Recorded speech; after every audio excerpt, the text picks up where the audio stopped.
We have a song which none of you have heard yet, but I'd like to sing it for the first time really properly here in Dublin, because this is a song about true attempt at unconditional love. It used to be all about us. Now it's not about us at all. We're just there to facilitate a gathering, really. It restores my faith in humanity. Every day I get to see people singing together. We love it. When you get in the water, it reminds you to be humble, because you're just tiny again. We kind of got to the point now where we realize what we're supposed to be doing, which is to provide a sense of community. We're only going to do 12 proper albums, and that's real. Less is more.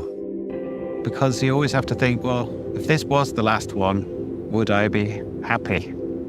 You know, music was always supposed to be the second part of Music of the Spheres. I think there was always a plan to keep the tour going and have this new album come out. It's sort of our manifesto. My way of looking at things right now in terms of how to not give up, how to accept reality, and then try and find some way to look at it with love, basically. This is a good one. Honestly, one of the best. 2 days in Dublin with old friends and no question the biggest rock band on the planet. Coldplay invited us to go behind the scenes of their record-breaking tour at Croke Park. Then we spent a day with Chris out on the ocean, ending with easily one of the coldest swims of my lifetime. It was a beautiful contrast. It's all about to unfold. Enjoy it. It doesn't get bigger than this.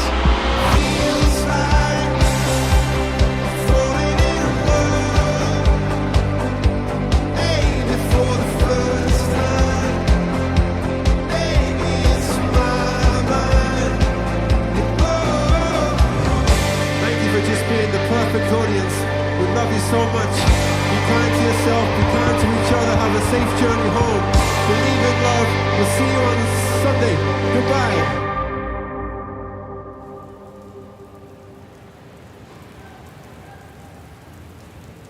Do you do this much? Do you walk around empty venues before you play them? Only in the rain. Melancholy is my go-to emotion, so this is perfect. I was going to start at the end, but I don't even know if this will ever end, this tour. Maybe it shouldn't. Well, who knows? You know, right now, we have one more show left of this leg, and then got some more stuff going on in October, November, and then see what happens. It's great though. It's still fun. That's the thing, and it's been really nice to play here actually, because these shows have been amazing. Ireland is just the best place to play shows. We came here on the first night. It was the size of this place. It's an amazing, very significant venue in Ireland, in Dublin particularly, but it was just absolutely bananas. We were literally sort of blown away by the stage, by the crowd.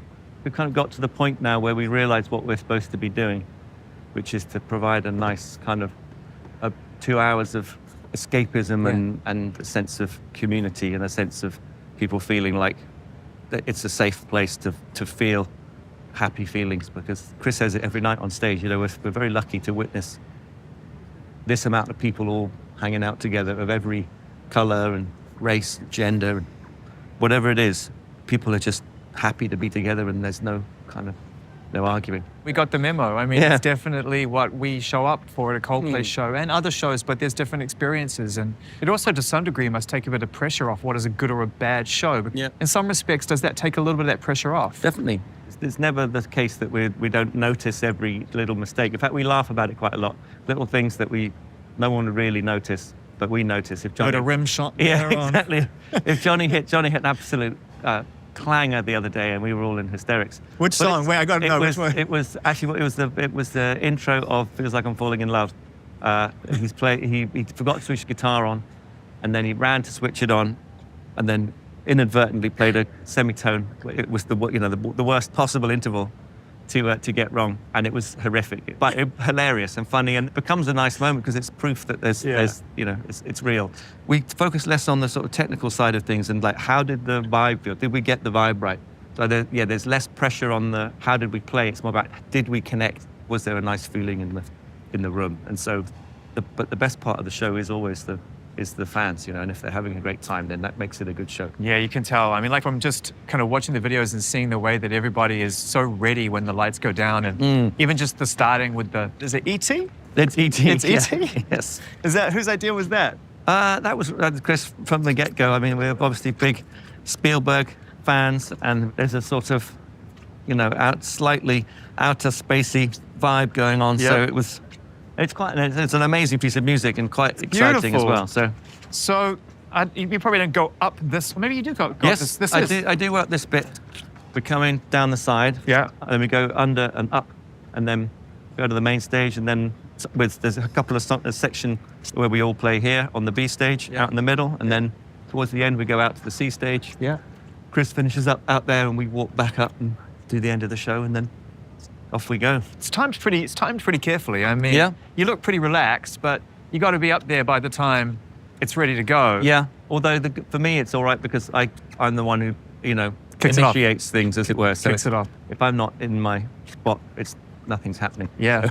There's a bit of pressure on me, but because we're so in tune with the momentum of the show on our own show like this, anything that is slightly different, it feels like something's wrong. It's like all the air is leaking out. So it's a really weird thing. And it occasionally happens in stadium shows, but Chris is really good he's very sensitive to those moments where he knows that, okay, we need to crank it he's up one a of the little bit. best. He's one of the best. He feels, I can tell, he's really searching for the feeling at every little part of the stadium and where he needs to just, to your point, change the frequency of it so much. He's really the interface, obviously, between all of us.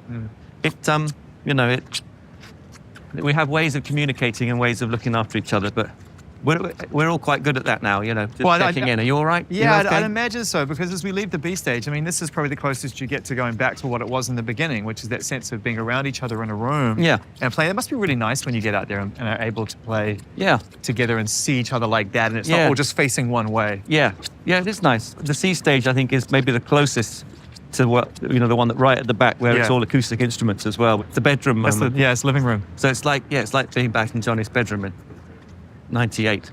God, it always blows my mind when you come up on here, and I don't want you to take this the wrong way, but it feels smaller. Yeah. But it does. It feels more intimate than you see. Yeah.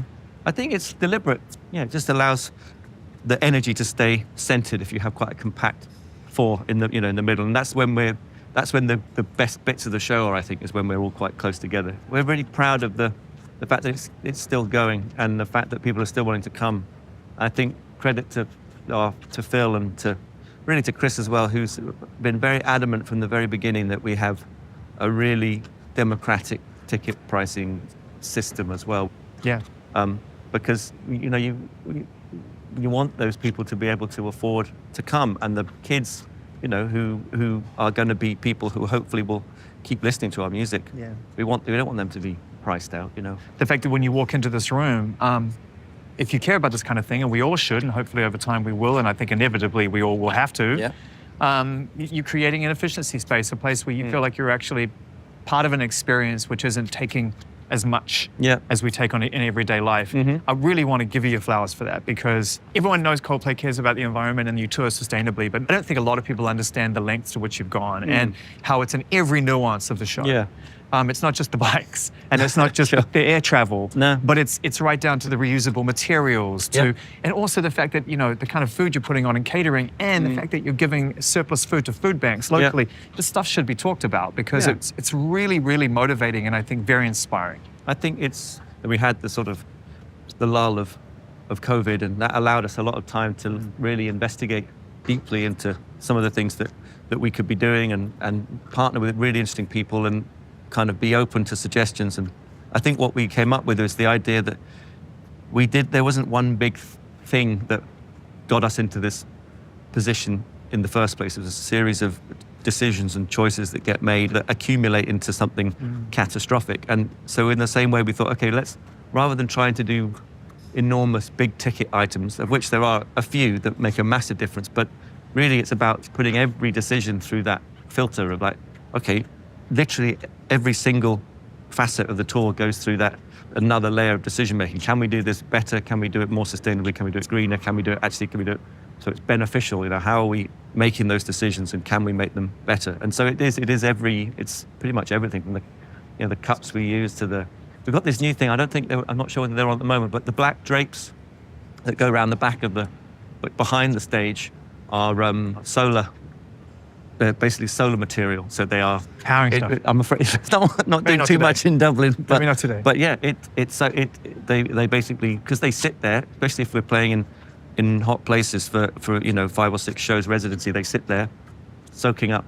You can either take just classic black drape material, or we can invest in this technology Incredible. and make it work for us. And I think we all have different skill sets, and Guy is amazingly, he's the engineer. He's got that technical brain. Johnny is our scientist. He was he's our mathematician and scientist, and Chris has these extraordinary big ideas, and Guy is the one who thinks, well, okay, but how do we actually do that? And how about let's talk to these people? And so it's been a really amazing exercise and a really fun thing to do, because we don't want to make it exclusive to us. It's completely open It's source. inspiring. It's like, take it, Inspiring. run with it, and do something better.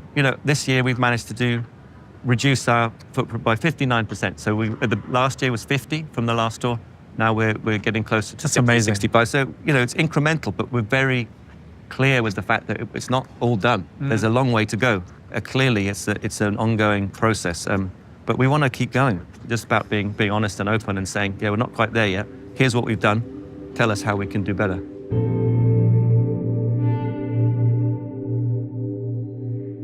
It's quite far away, isn't it?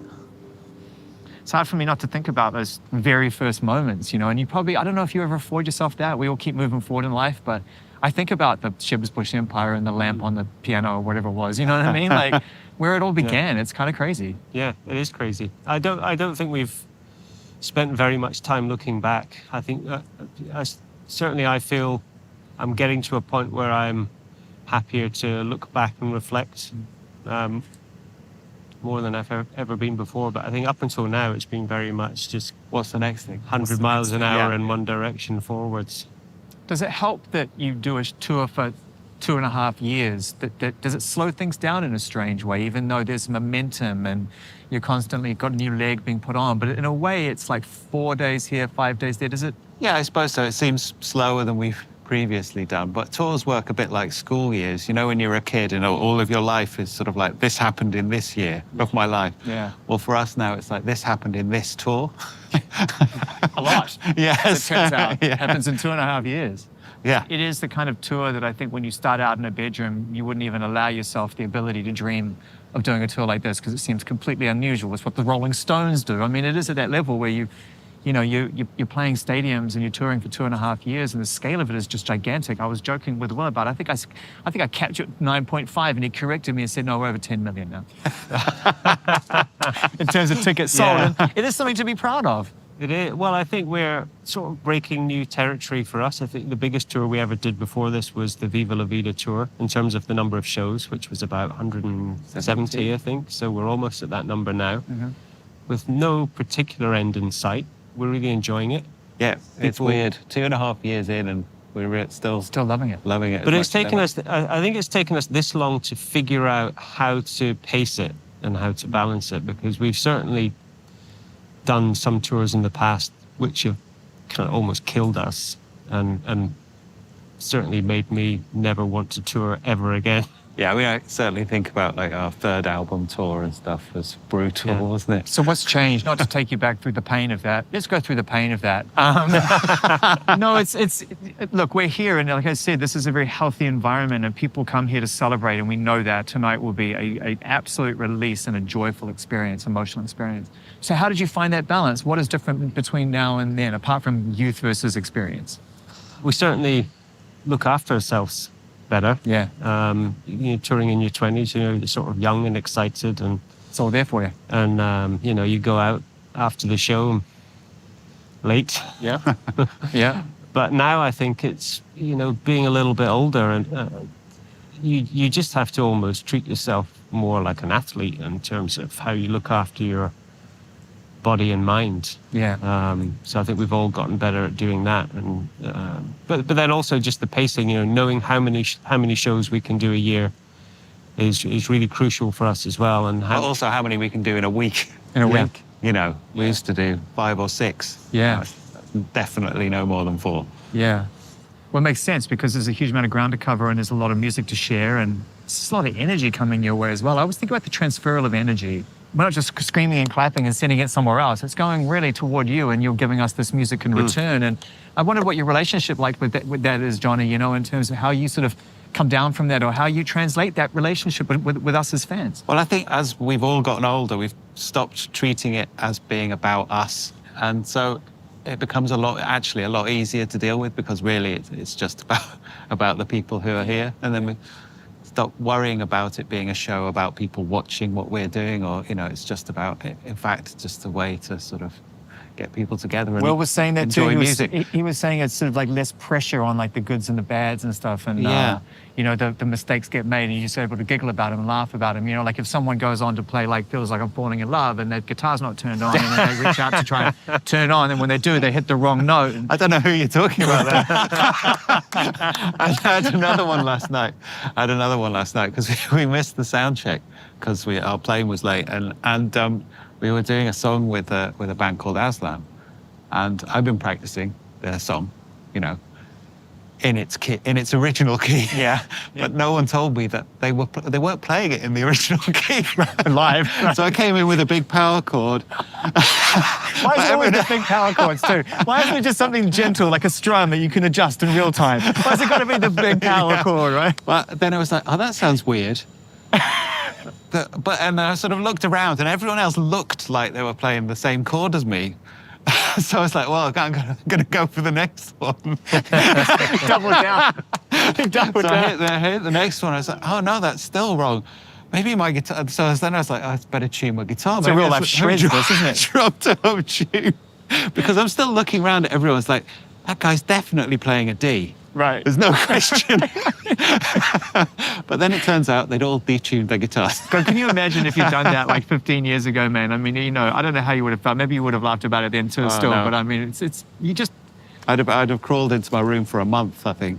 Just going back to day one of the band, I think the thing that surprised me the most was when I met Chris. It's like, oh, wow, here's somebody who's not only prepared to kind of, you know, write words, write lyrics, and, you know, somebody who's actually prepared to sing in a microphone in front of people. That was like this kind of like, oh, wow, maybe we could actually make a band then, because you need that. You kind of need that. I think it takes a certain kind of person to, well, first of all, to want to be a singer, and second of all, to actually stand, you know, in front of 100 people, 1,000 people, 80,000 people, and to be comfortable being the center of attention. You know, when I stand on the stage and look around, you know, the audience heads, it's like sunflowers, they follow the sun, right? It's, you know, anywhere Chris goes on the stage, that's where the audience will be looking. So you very quickly realize that, you know, you're standing there and nobody's looking at you.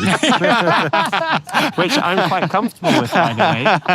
But I suppose, I just don't know if I'm comfortable in the sense knowing that people aren't looking at me all the time. I would be really uncomfortable if it wasn't the case. But I think, you know, obviously being in Chris's position, you have to accept that you are the focus of attention. You know, I think some people shroud away in that, or it becomes a difficult relationship. I feel like he gets through it by just giving.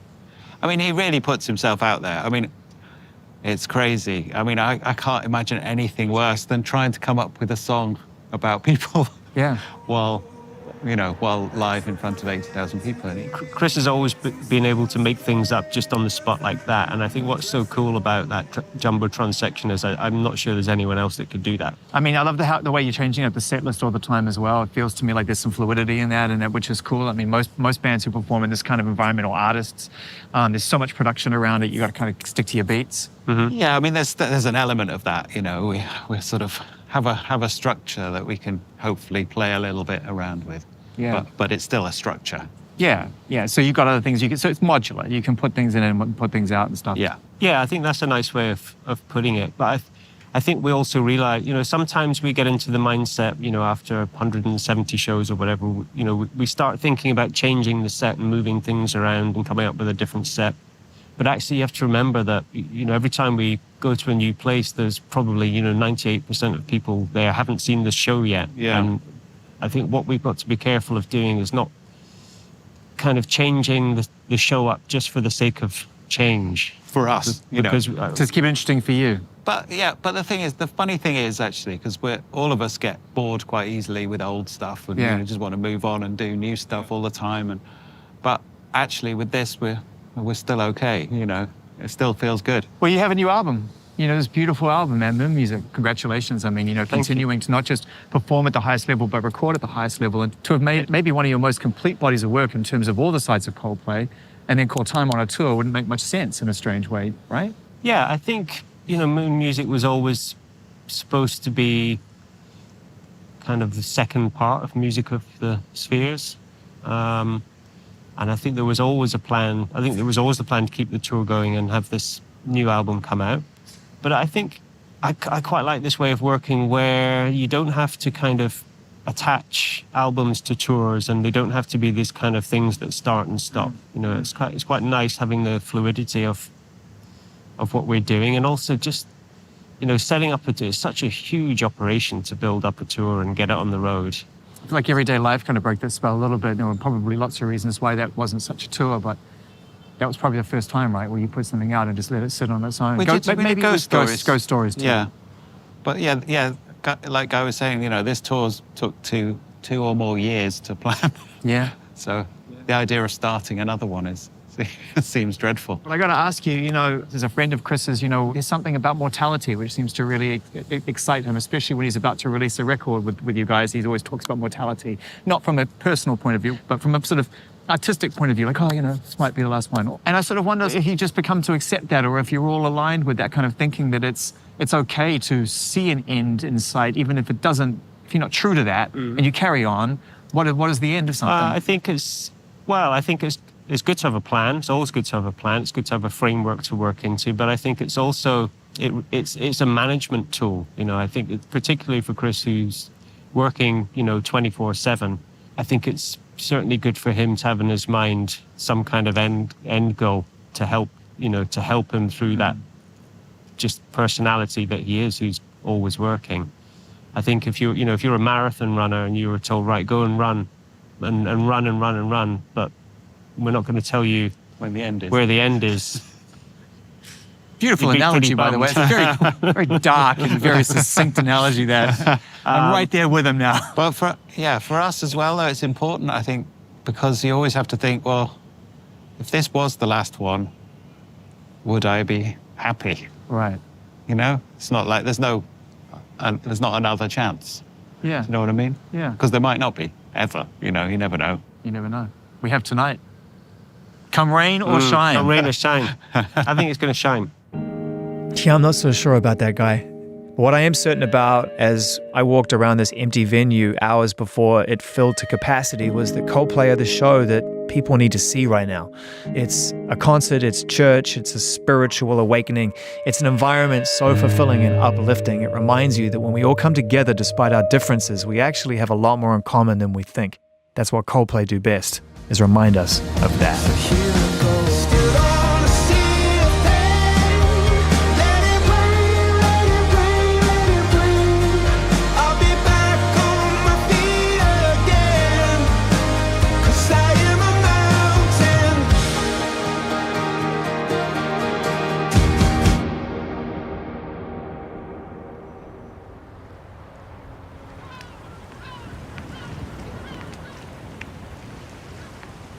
Well, look at the beautiful sky coming. Do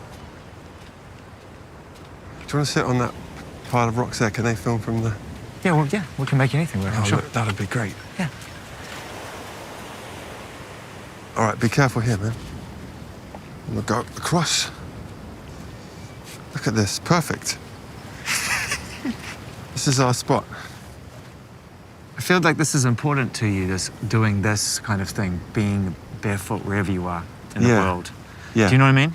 Yeah, it's very important, and it's it really getting the sea as much as possible too, because it's offsets the playing stadiumness, which is, I love it so much, but when you get in the water, it reminds you to be humble because you're just tiny again. If you're by the ocean, it's such a must. Like, I'm trying to think of some of the most beautiful places you must have been swimming on this tour, because you've been to some incredible places. Yeah, this last leg, swam in Germany, Ireland, Yeah. Greece, Yeah. Austria, Finland, Amazing. Italy maybe, Spain. Yeah. But it's also, if you believe in this kind of thing, it's nice to ground yourself, especially if you're on planes a lot. And I don't know, it just feels nice too. Yeah, it does. It actually does. I mean, it's kind of strange as it was to climb out on rocks and chuck Look, you tires. kept everything so clean. No, I'm proud of that. You got that rip in your trousers, but I'll get that paid for. It's purposeful. Oh, okay. It's purposeful by design. Yeah, man, last night was so special. It was such a moment to see what we talked about 2.5 years ago when we did our conversation around high power. Yeah. And you showed it, you laid it all out. You were like, I think we're going to do a tour like this. And you showed me the images of it. Yeah. And it looked incredible on paper. Obviously, it looks a million times better in real life. You know, how has it been just seeing that come to life, you know, from a piece of paper and an idea and a concept? Because I know that you're conceptual. You really love to create things. Yeah. To see something of that scale reach 82,000 people last night, you know, must have Well, been that's amazing. the thing that's missing with any concept drawing is all the people there. And so all of the design and everything is really just trying to make it more easy for people to let go and feel good together. I feel like that's a pretty important transition for performers to make. I'm not sure whether it's experience or wisdom or maybe success. I know that's a strange word, but whatever allows you to sort of be able to just let the people have their moment and not necessarily put so much pressure on yourself. I talked to the guys about this yesterday, and they said that they agreed that they felt a little less personal pressure. Mistakes are okay because the people there are just kind of having their own experience. Definitely. I think when you're starting as an artist or as a band or whatever, it is more about you. You're trying to make it and you're trying to prove something to yourself and to your detractors or whatever it is. Yeah. Then you're trying to stay there. Then it comes to a point where, without really realizing it, you are only doing it because you love it and you want to give people a good time who like that kind of thing. Yeah. And even the people that don't like it, it's kind of, that stress has fallen away because they don't have to come. Yeah. And so it's sort of flipped, that it used to be all about us and now it's not about us at all. Yeah. We're just there to facilitate a gathering, really. It really felt that way last night. It felt not that you don't take it very seriously and you want to put on your best, but that you had let go of a certain amount of that, for lack of a better term, kind of ego that comes with stepping on a stage. It's still there. It's still under there a bit, but it's fueling the bigger priority. Whereas maybe before the audience was helping to boost your ego so you keep going. yeah. Now your ego is serving that Yeah. on a good day. A shift in confidence. But I still have 2 nights ago I had a real confidence crash on stage. But you can't let anybody see that. So it's always humbling. Do the boys know, do you think?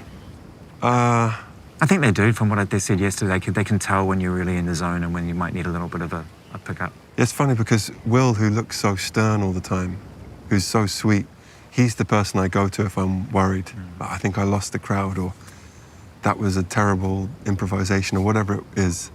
And if he goes, that's all I need.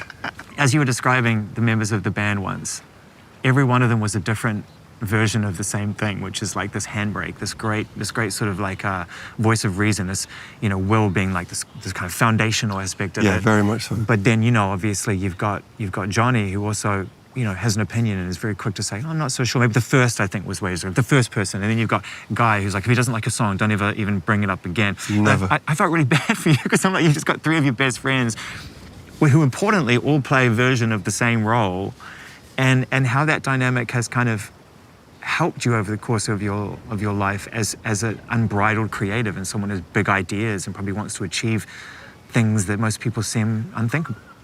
Yeah, that is so important for them, and then also the parts they bring to each song. Of course. We'll get to that when we get to the album, but yeah. But that balance of a band is so important. And you have to have a few people wanting to go 24/7, and then you have to have the ones who are like, okay, wait, have we got the right footwear? Yeah. It used to be annoying, but now I'm so grateful for it. Now I feel like, well, if it's been through that system of checks and balances, then once it's ready for the outside world, I have full confidence in it. And so whatever comes at it, I just have to say, okay, well, that's the best we can do, and it's been through all the checks and balances. When you refer to 24/7, I know you're referring to yourself because Will used the same term yesterday. We were talking about how they sort of approach the friendship side of things and make sure that through all the touring and the recording and the work that goes into making your best work, best music, that there's ways that they can support you. And Will made that observation. He said it's 24/7 for you. Do you recognize that? That it's an obsession of some sorts, you know? Oh, for sure. But I know that I'm not the only person, to paraphrase Sam Smith, I know I'm not the only one. Yeah. It's normal for me. And I would be so sad if it wasn't 24/7. Is that to some degree why there's always a sense of mortality with every project? There's an idea that the plan will end at some point. Yeah. It allows you a chance to actually acknowledge that this is the best I could have done in the moment. And if I pluck up the energy to go again, I will. But right now, this is enough. Yes, but we're only going to do 12 proper albums, and that's real. That's real? Yeah, promise. I don't want you to promise that. I want 50 Yeah, no, but it's albums. good. No, you don't. You don't, because less is more. And for some of our critics, even less would be even more. You still read those guys? No, You I don't read still it. I'm joking, but yeah. we don't. That's just, and I'll tell you why it's really important that we have that limit. First of all, there's only 12, or there's only 8 Harry Potters or 7 Harry Potters. There's only 12 and a half Beatles albums. There's only enough, about the same Bob Marley. So all of our heroes, and also having that limit means that the quality control is so high right now. Mm-hmm. And for a song to make it, it's almost impossible, which is great. And so where we could be kind of coasting, we're trying to improve. The only part of it that I have to get my head around as a fan of music is that there's something about the creation which is personally fulfilling that ultimately leads to a place of legacy. And it feels to me like you recognize the importance of the legacy of quality, but it might deny you the joy of making something on a personal fulfillment level. Am I making sense? Yeah. Well, the joy of making something, that's funny. I was thinking about that this morning. That will always continue in some way. But there's something about the Coldplay thing. That's just what, I don't know where the songs come from. I don't know where the ideas come from, but that's just been coming to me for about 4 or 5 years now. Like, you have to finish like this. And I trust that, just like I trust the song. So if we do something together after that, creatively, beyond touring, then it will be something different, or it'll be a side thing, or it'll be a compilation of things we hadn't finished. Or, They're still creative. It just doesn't have so to be much, in there. Yeah. And also to make an album great as a band, it's such a lot of wrangling of people, and I want to give the others some of their life for themselves. Otherwise, I don't want to be, when we're 60, like, Will, Come on, guys, let's keep going. Let's keep on going. They seem happy right now. I mean, after 2.5 years of touring, I don't think in my lifetime I've ever seen a band skip on stage and still have the joy. Oh, I think we've got more than ever.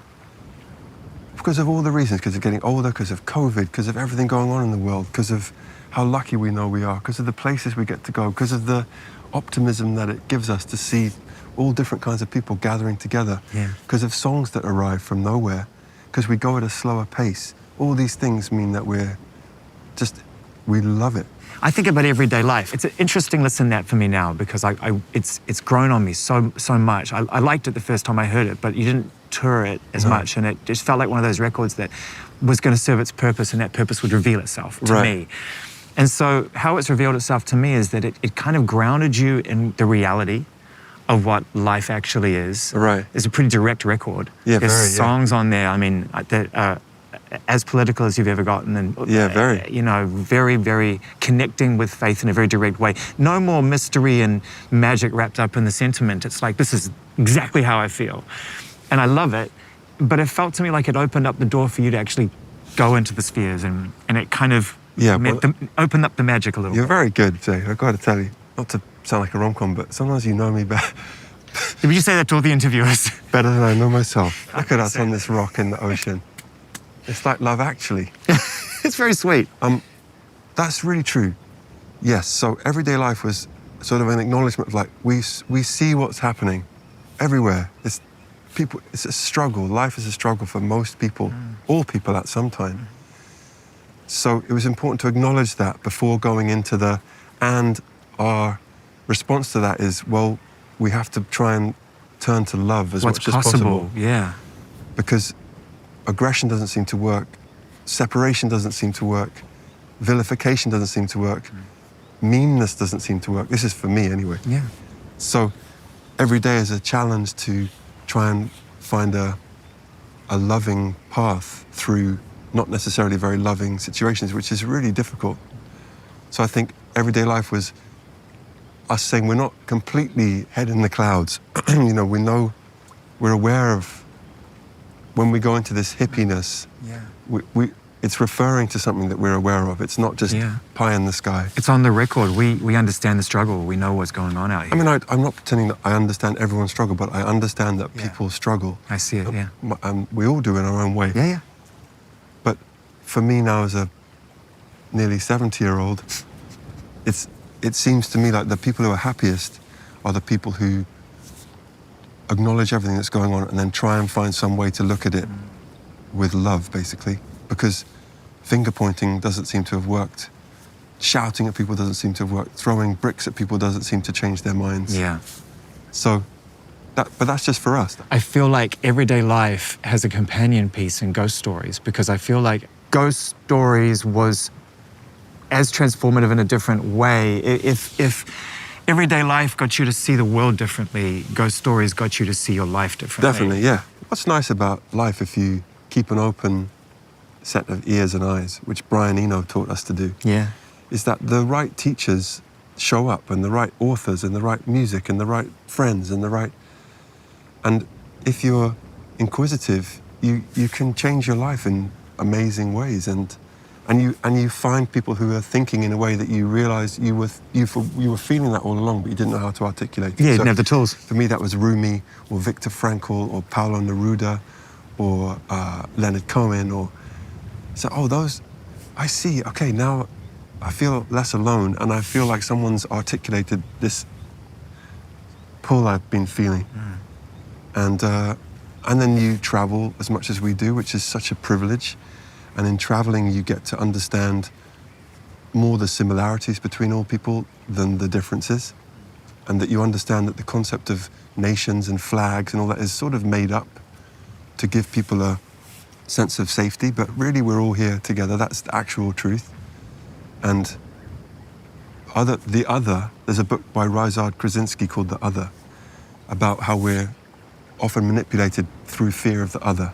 And once you realize there is no other, it's an amazingly liberating place. Yeah, because then you're like, I don't have to be scared of immigrants, whatever people try and make you scared of. And we've seen some of that on this tour, actually. Yeah. You don't have to be scared of anybody, because they're pretty similar to you. And they're probably going through something that if they're being aggressive towards you, it's probably to do with what they're going through. Yeah, it's fear-based reaction. And that's an amazingly liberating feeling. When I was walking here to see you again, there was written on the side of the trash can, you can live a life others don't understand. Yeah, I took a photo of that the other day. Yeah. It's okay to live a life other people don't understand. Yeah. Isn't that cool? That's so weird, because I walked here the other day with Phil twice, and I saw that, and I was like, I love that so much. I love that too, yeah. And I feel that's sort of how we're trying to be as a band these days, of like, it's okay that some people really don't like this, or it's not for them right now, but this is really where we're at. And this is really what we feel, and this is really how we're the same age now as prime ministers and presidents, and this is what we think, and we're happy to say it. There's no other thing to do than just follow your heart, make sure you're 100% behind what you're doing, and then beyond that, it's a beautiful thing that people are able to say they like it or don't like it, or ignore it. Yeah. That's what art is for. And I know that lots of people will hate anything we do, but I'm totally okay with it, because I love it and I'm fully into it. And I've worked so many hours and days and weeks to make sure that I'm 100% behind it. So if it's not for you, then God bless you. That's okay. Yeah. What's funny about our quote unquote hits is most of them weren't hits at the moment they came out. So we don't really have hits in the way that everyone else has hits. I'm trying to call foul and I can't. I think you're actually right. I think there are songs that come out that they're sticky and they just hang around. And I mean, like even a song like My Universe, which obviously on paper with BTS is going to be a massive hit, right? But I think watching it last night in that environment, in that stadium, it was like one of the biggest songs you've ever done. Right, but it was a hit for a minute because of Army. Yeah. Respect. Respect. They made it a hit in the first week, then it disappeared again. Yeah. And then all the people that were like, I hate Coldplay, they always check, they change too much, whatever. But I was just like, well, I know that song fell through in such a natural way on top of a beat that Bill Rocco, one of our producers, made. I know that it came through really purely, so I just got to trust the song. And so for the first few shows in certain countries, that song wasn't really, but now it's, now it's accepted by our audience, not by all of them, but again, you can't, or a song called A Sky Full of Stars Last was night, sort of a joke when we released it to some people, and now it's become... I think that's one that, to me, that was a moment in the show last night, and has been a moment in your collection of songs that is very powerful for lots of reasons. But yeah, I was thinking about Sky Full of Stars last night, and I whenever I hear that song, especially when you perform it live, I think about Tim, I think about Avicii, and I think about how amazing he was as an artist, and just how gifted he was. And delicate. He was very delicate. Well, I want to talk about the vulnerability of being an artist a little bit, and I know you can't speak for every artist, but you are one, and I think we have to handle with care the arts and the artists, and sometimes we miss that point. Well, I think we have to handle everyone with care, first and foremost. Yeah. Secondly, artists, particularly when they're on their own, it's a delicate thing, especially now with social media, and it's relentless, and it's extremely stressful for a young artist. So for someone like Tim, who was at the beginning of the real social media craziness, and he was doing 4 gigs a day, it was just, there was nobody to say, there was no will. He didn't have a will to say, hey, awesome, let's rest for a minute. Or let's not do 7 singles this week, let's do 1. Yeah. You need that, or you two have Larry who's like that, who's just, they're like, okay, cool, they're the person holding the kite. Yeah. What makes me so happy about Billie Eilish, for example, is that Billie Eilish is really a band, isn't it? The two of them, and then the further band of their family. Family, yeah. So you feel with her that she's protected and she's so brilliant. But her and Phineas are such a band that I feel like, well, she'll be okay. The music industry is always in a state of flux. Yeah. And there's a certain thought that really, because of AI and because of viral hits, that's the only way it will end up, with just that. Yeah. But conversely, this year you have Chapel Roan, Charlie XCX and Billie Eilish, all of whom are on their sort of 4th or 5th project. Working hard. Who have been allowed to develop, and so perhaps it's going to be viral hits and AI, but also there's a place for long-term people that are looked after. Yeah. Because, especially as a fan, then it gives you something to believe in, or Fontaine's DC, or 1975. I still am a fan of bands that I've liked for a while, or artists that I've liked for a few years. Where are they going to go? Yeah. As well as being a fan of, this remix from Transylvania has just blown up. It's amazing. Yeah. So there's room for all of it, and but the thing you learn from Avicii was we have to protect all people. We have to protect all people. We have to protect all people. This album is such a beautiful Coldplay record. It starts with a title track that is so bittersweet. Right. And I know it's tough to go into nuances of lyrics, but I really want to stay in that song for a second, because it asks so many questions of yourself and leaves us in a place where you're asking for help. It's so beautiful. Like, that's how I begin every day, basically. Right. It's every day. It's like the suit of armor of confidence has evaporated overnight, and I have a certain set of tools and teachers and guides who help me have the right things to pick myself up every day and carry on. So I was, with Moon Music, I felt like, well, what if I just really told how I feel every day? Tell us, yeah. Before I've remembered this phrase or that teaching or done this set of prayers or whatever. It's like, well, most of us every day are like, oh, am I just a terrible loser? Right? Well, even the bit where you acknowledged I just sit around, watch TV and blame everybody else. Yeah. I mean, look, as a piece of music goes, I think it's a very honest reflection of how we all feel at times, which is, we're just trying to be better, you know? And trying to ask for some help. And we need help. Yeah. We need help at the end of the day, and it's delicate and bittersweet. And you talked about We Pray coming to you in the night. You've talked to me many times about how songs, you're a vessel for the music, and you don't really know where it comes from. No. Do you dream them? Do they come up in dreams sometimes too? Yes, I do sometimes dream them. Often songs that come in dreams aren't as good as you think they are in the dream. Have any ever come out at all? We Pray, Viva La Vida. Yeah. And then loads that you'll never hear. Yeah. Why not? Because I want to save you the trouble of having to... This album is really, really good.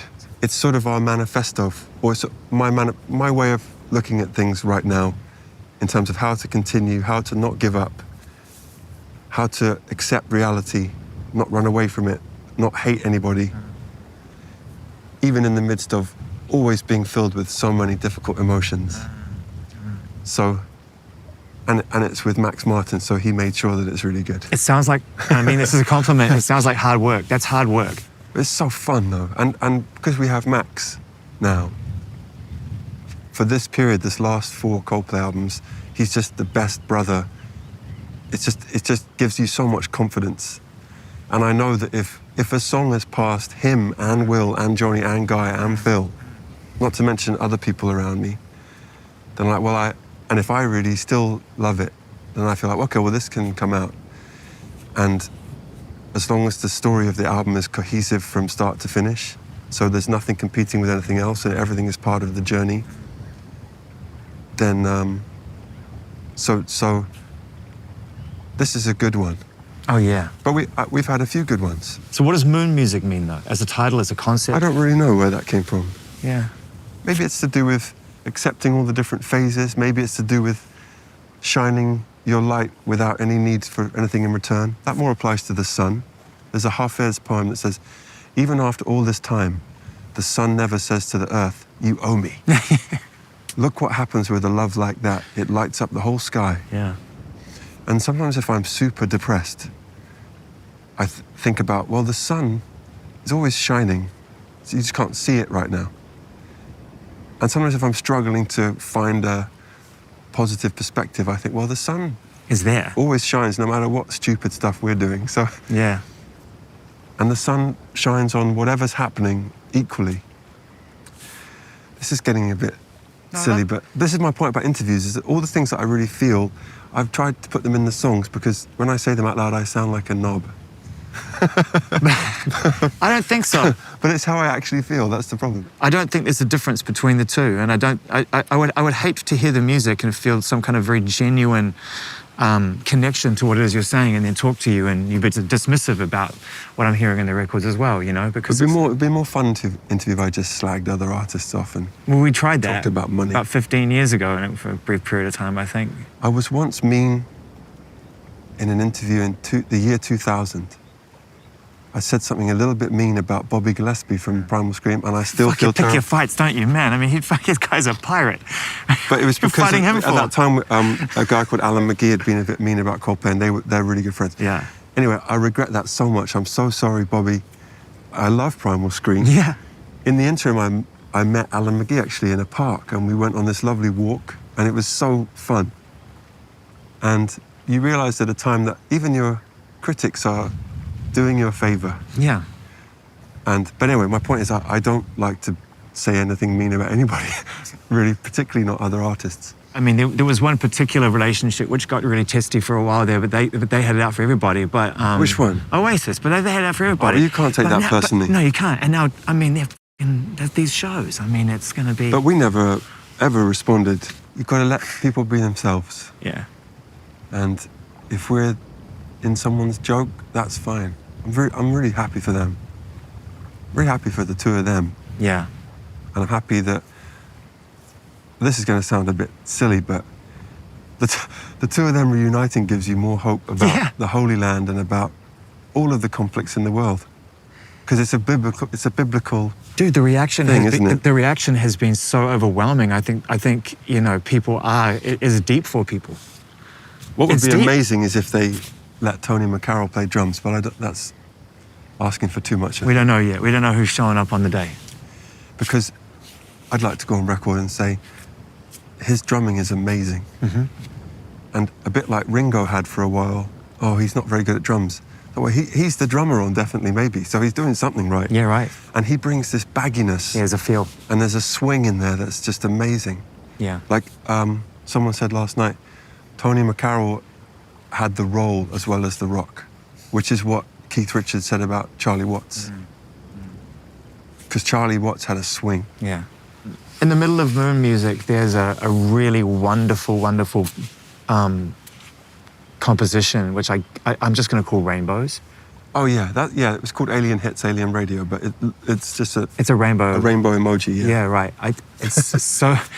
I just would love to know the relationship that song has with the record, and Okay. and you know where it sort of came from, because it really is a 3-part piece of music. That is a sort of foreshadowing of the next thing.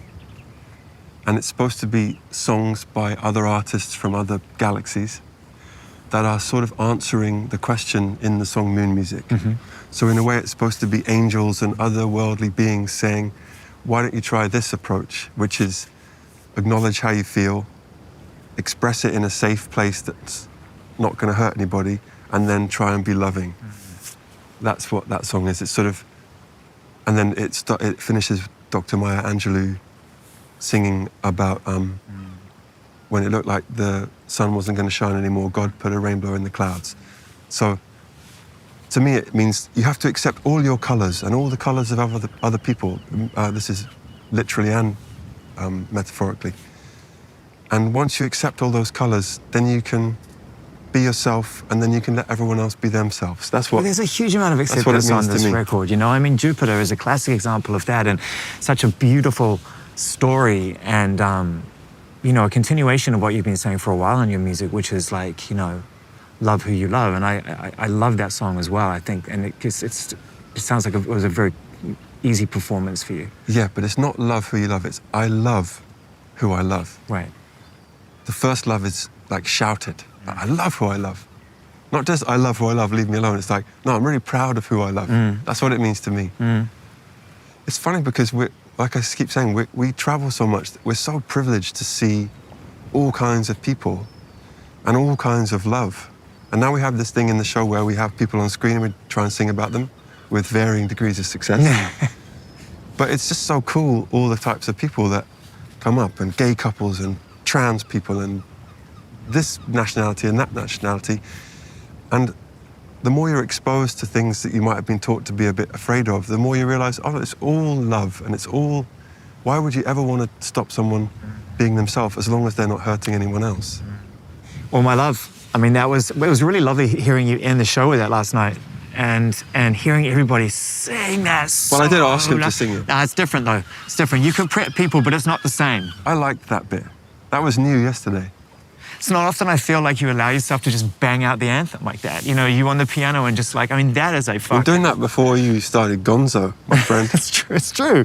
Yes, sometimes it's nice to bang out the songs like A that. big one. I mean, it's a big one. I mean, when you do the McCartney chord, you know the one I talk about? What's the McCartney chord? You know, the turnaround chord in there where it's like... Oh, like a seventh, yeah. And it's a very classic, sort of beautiful, anthemic kind of turnaround chord. But not to sound too much like a nerd, but I'm going to. There's a nice bit, which all of these things come out by accident. There's a bit where the left hand goes to the seventh and the right hand goes to the second. Just before the last phrase, just what you got, all my love. Do-do-do. Yeah, that one. Which is a bit like Live and Let Die, yeah. And that chord, I love it. Jacob Collier will be able to tell you what it is. God, he's so good, isn't he? Yeah, he's amazing. Well, he's one of our teachers now. Is he? 100%. We have the four of us. We have the incredible producers around, Max, Ilya, Bill, Brian, Eno still sometimes, you know, Stargate, all of those brilliant people. And then for 16 years now, we've been so lucky to have John Hopkins around on every album. Davide Rossi, who plays a lot of strings. John Metcalf, who plays a lot of strings. And then since Everyday Life, Jacob Collier, who comes in like a professor. He's a mix between like Gandalf and Nigel Kennedy. Do you remember Nigel Kennedy? Yeah, of course. Who was a violinist in the 80s. He's a rock and roll violinist. Yeah, but he was the first person to sort of mix it up with classical. So Jacob's like that, and he's so brilliant that you just have to pay respect. But it's funny because he's so technically on a different level. Yeah. And Brian Eno has no idea what that note even is.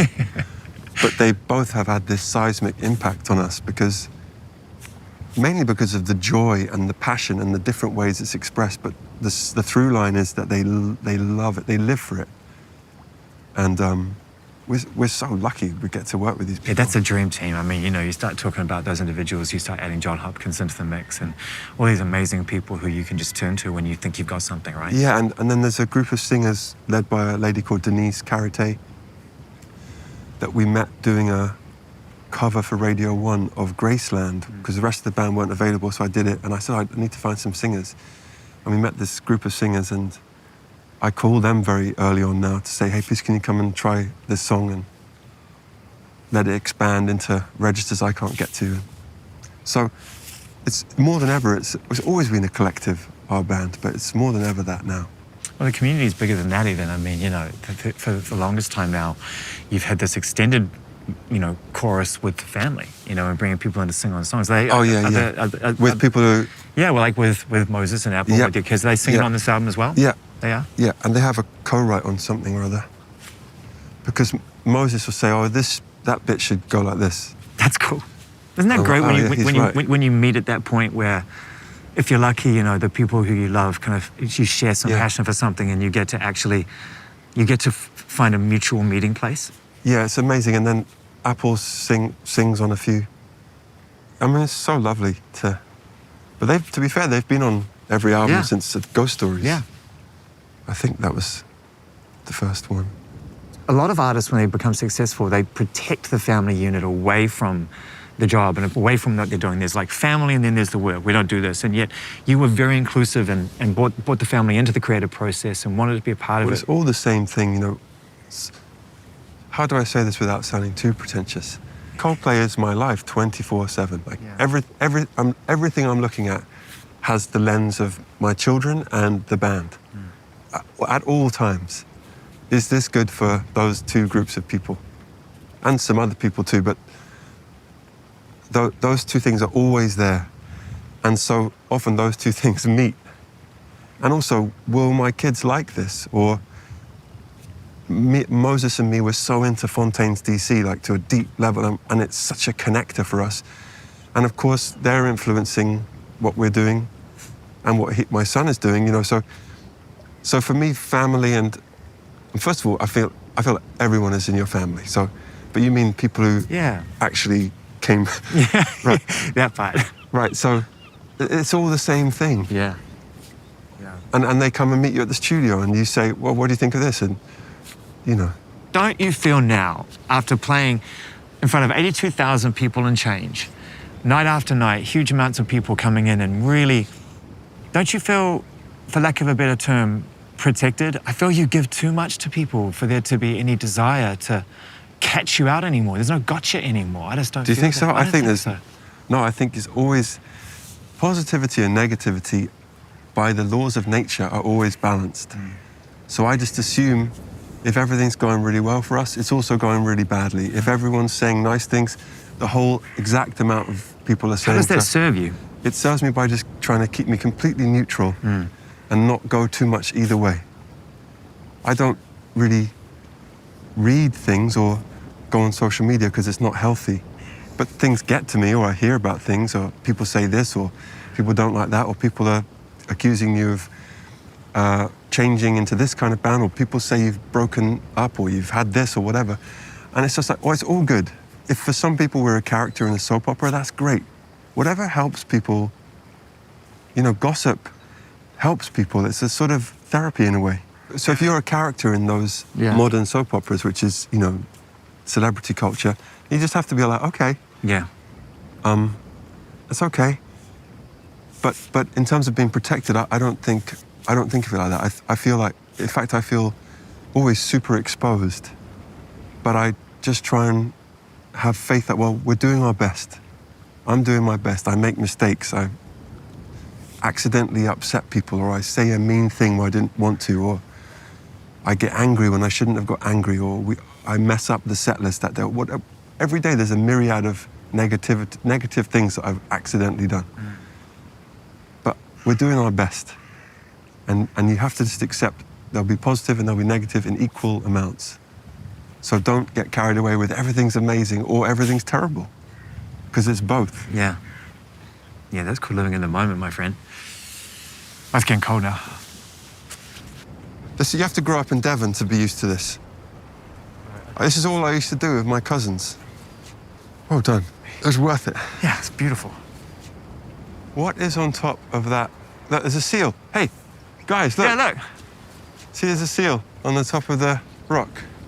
Beautiful. Have you ever interviewed seal? No.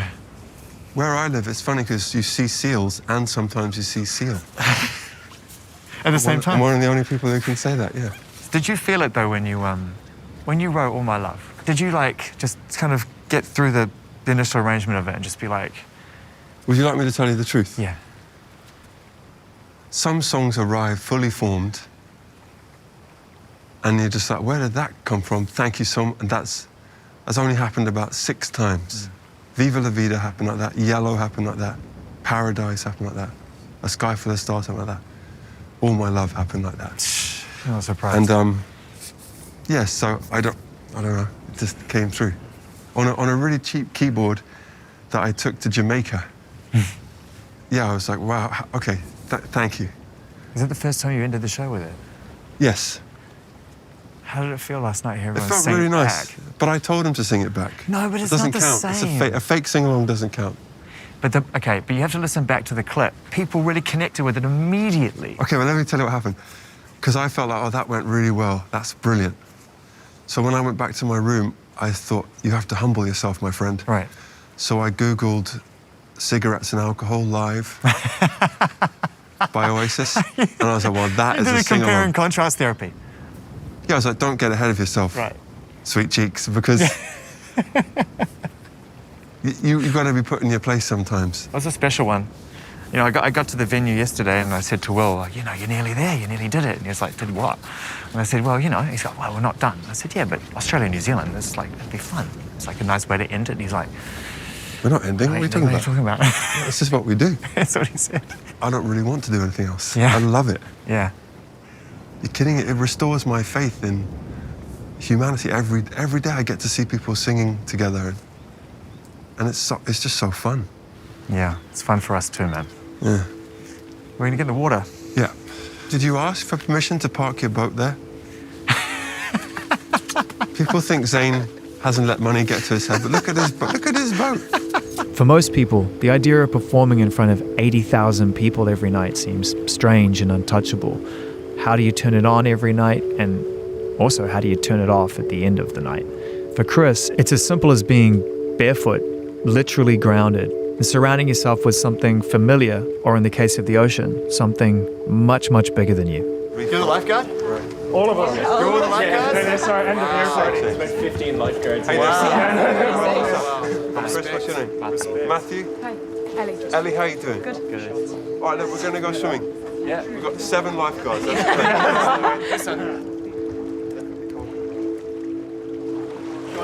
No easy way of doing Watch out for the jellyfish. 'Cause you've got all my love.